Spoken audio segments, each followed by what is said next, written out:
Hello everyone, I am Shraddha Negi of class 11th Commerce from SRVM Raigad with my group members Kavita Patel, Piyush Banjare, Khushal Dansena and Shubham Rathod.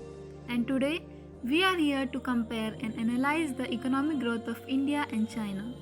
This presentation is guided by CA Upendra Sir, the founder of Commerce Circle.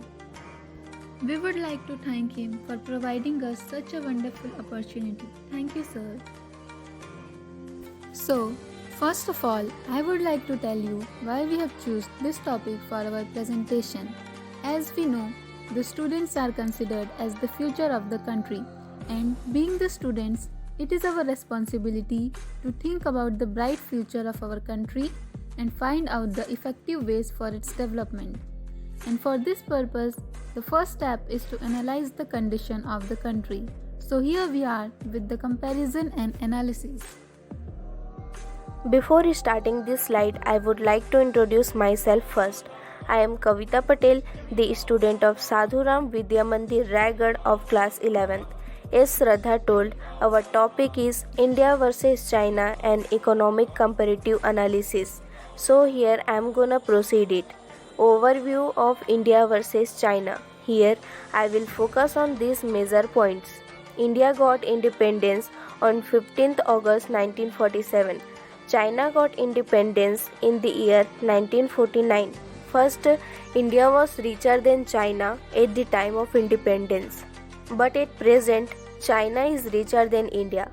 India will be the third largest economy by 2031.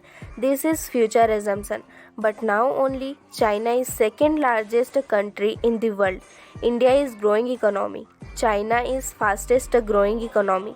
India is fifth largest country in the world. India crossed the $1 trillion mark in 2007. China crossed the $1 trillion mark in 1998. Here you can clearly see the years difference. India's GDP ranking 6th, but China's GDP ranking is 2nd. India's GDP is 2.94 trillion. China's GDP is 16.86 trillion. In the previous slide, we saw that India's condition was better than China at the time of independence, but in present, with the course of time, India started lagging behind China. So now the question arises that how did China emerge as an economic giant? If you know the answer of this question, then please write in the comment section. Now let's know the reason behind this in next slide. Here economists generally attribute much of China's rapid economic growth to two main factors. First, large-scale capital investment, and the another one is rapid productivity growth. One by one, I would like to explain these 2 points in details. Large-scale capital investment. First of all, let me explain the meaning of large-scale capital investment. Is spending something that has long-term value to a business. This is often contrasted with expenses that have value to the business today. Means these are different from expenses that we generally incurred for business operations.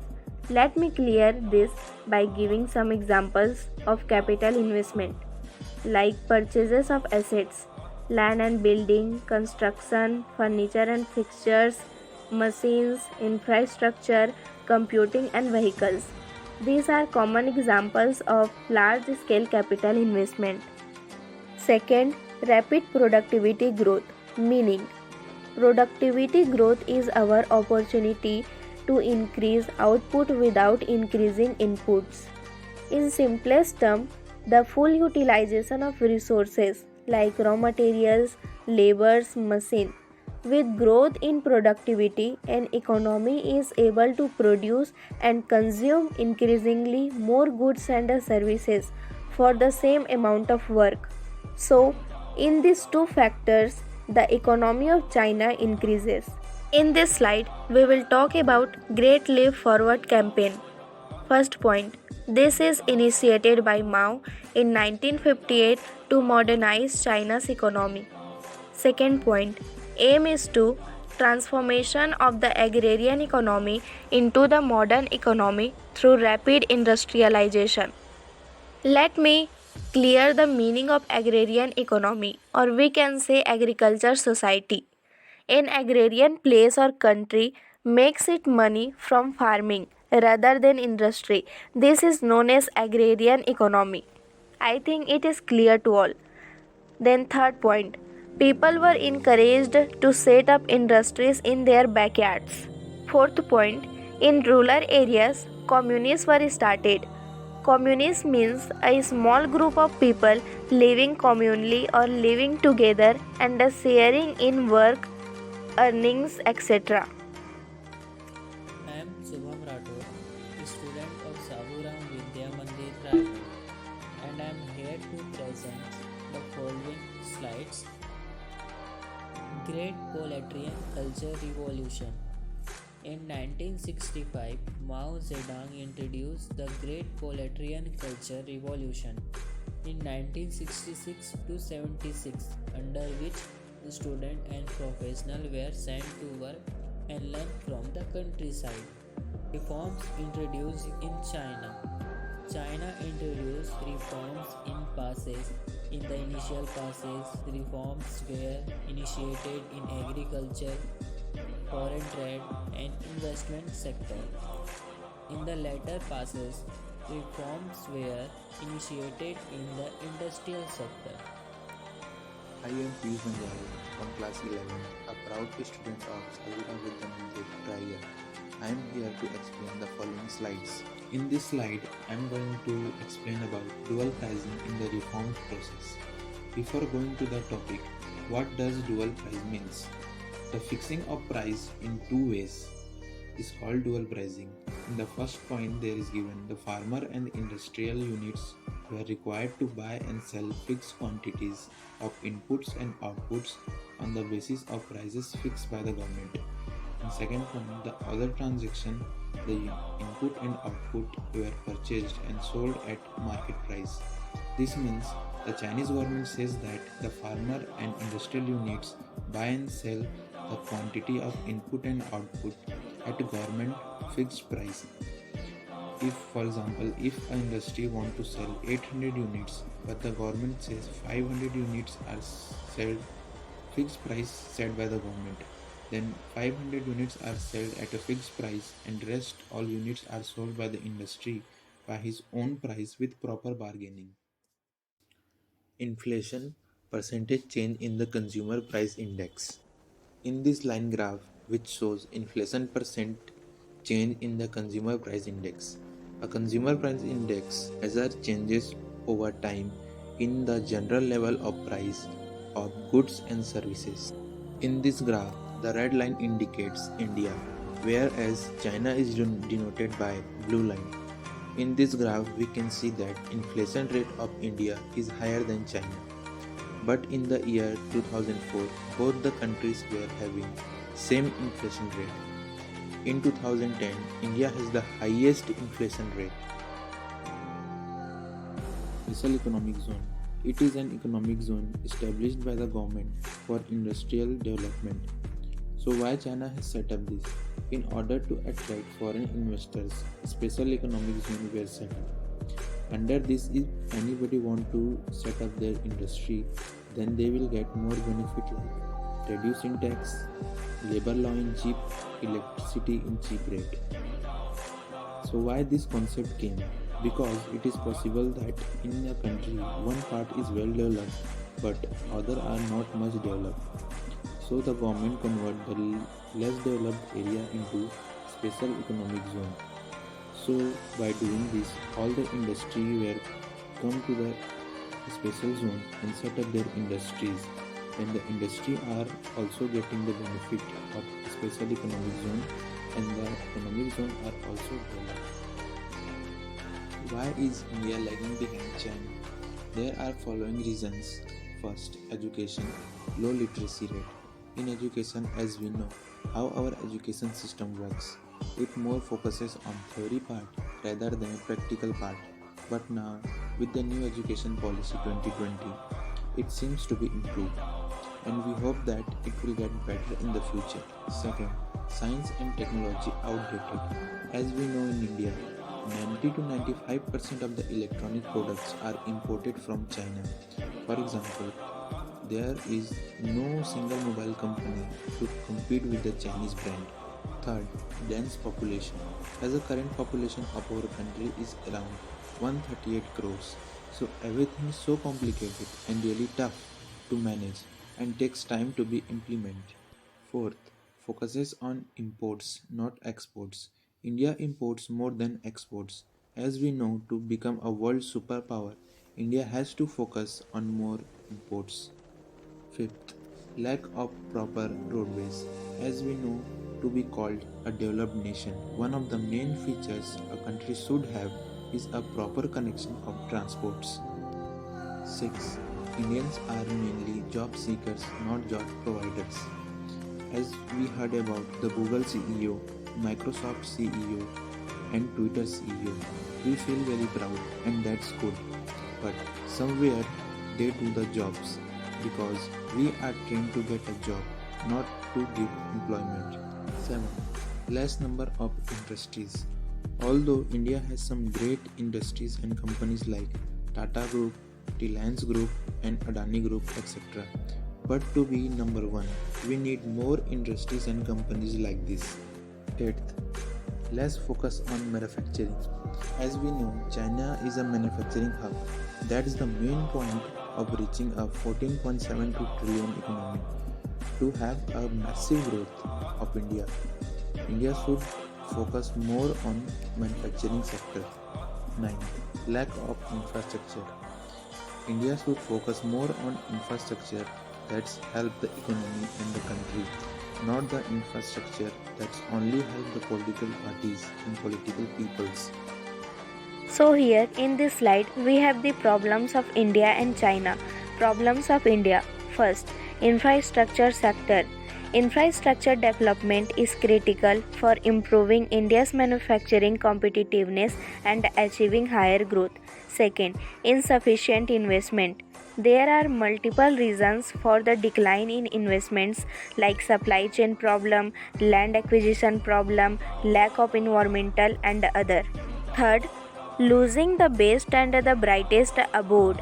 Fourth, constraints in the labor market needed for manufacturing industry means limitation of laborers for the manufacturing industry. Now let's see the problems of China. First, middle income trap. Transition from middle income to high income status. Second, aging policy, one child policy. Third, the high domestic saving rate and a correspondingly low domestic demand means the China's supply is high but the demand for that commodity is low. Fourth, as China's per capita income rises, its 1.34 billion people will increasingly earn for real freedom, a free press, an open interest, most crucially, and democracy. Now, the most important question arises, how can India become the next superpower? Let's discuss this. The reason behind India's slow economic growth is not lack of talent. The reason is that the talented people are not getting opportunities here. The Indian government should provide better facilities to the citizens to showcase their talents. Before it can be considered a superpower, the country must overcome many economic, social, and political problems, and it also needs to be as influential on the international stage when compared to the United States, China, and the former Soviet Union. For becoming the superpower, India should focus on the following factors. The first one is industrialization. It is the process by which an economy is transferred from a primarily agricultural one to one based on the manufacturing of goods. Industrialization allows countries to make optimal use of their scarce resources. It increases the quantity and quality of goods manufactured in the company, which makes a larger contribution to gross national product. The second one is development of infrastructure. The term infrastructure refers to the basic physical systems of a business, region, or nation. In economic terms, infrastructure often involves the production of public goods or production processes that support natural monopolies. Economic infrastructure definitely ensures the mobility of labor and capital within or from the economy. It results in the overall growth of towns and cities. Infrastructures provide a lot of employment opportunities. They also play a crucial role in the national defense activities. The third factor is development of agricultural sector. Agriculture is an important sector of Indian economy as it contributes about 17% to the total GDP and provides employment to over 60% of the population. But the condition of farmers in India is not that good. Government should work harder for the farmers. Fourth, promoting manufacturing of goods in country. It will lead to its economic growth. In current scenario, Indians are unwillingly using the foreign products due to lack of manufacturing sectors in India. The fifth factor is increasing literacy rate. Education is the most important element in the development of any country. The government should try to enroll more and more number of students in school and colleges. This will help in reducing unemployment and poverty too. The sixth factor is population control. As the population increases, there will be more chances for the exploitation of natural resources. Low per capita income, low quality of life, the number of unproductive consumers is increasing. The Indian government should implement initiatives like One Child policy of China. The seventh factor is reducing imports and increasing exports. Reducing imports will reduce India's dependence on other countries and it will also promote manufacturing in India. Make in India and Atmanirbhar Bharat are the two initiatives which will make India self-reliant. I am Kushal Dansena, a proud student of Sadhuram Vidya Mandir. I am here to explain the following slides. So the first slide is, can India really boycott Chinese goods? China only imports $2.5 billion from India. It can afford to buy from other countries and yet its GDP will not be impacted as much. On the other hand, since India imports from China in large quantity, it will not be easy for India to find a replacement for Chinese goods. Finding a substitute source that can match the cost and availability of Chinese product will be a difficult task. This is the reason why India GDP will not be more impacted on this scenario. Second slide. Can India boycott Chinese goods? Therefore, Indian company need to work harder before they can compete with the Chinese. The government also need to chip in by providing better infrastructure and by reducing the rate at which loan are given to India corporations. Top 10 countries by share of global manufacturing output in 2022. Top 10 countries by share of global manufacturing output in 2019. In top, China 28.7%, second 16.8% United States, Japan third 7.5%, German 5.3%, third, fourth India 3.1%, fifth South Korea 3.0%, sixth Italy 2.1%, eighth 1.9% France, ninth UK 1.8%, 10th Indonesia 1.6%.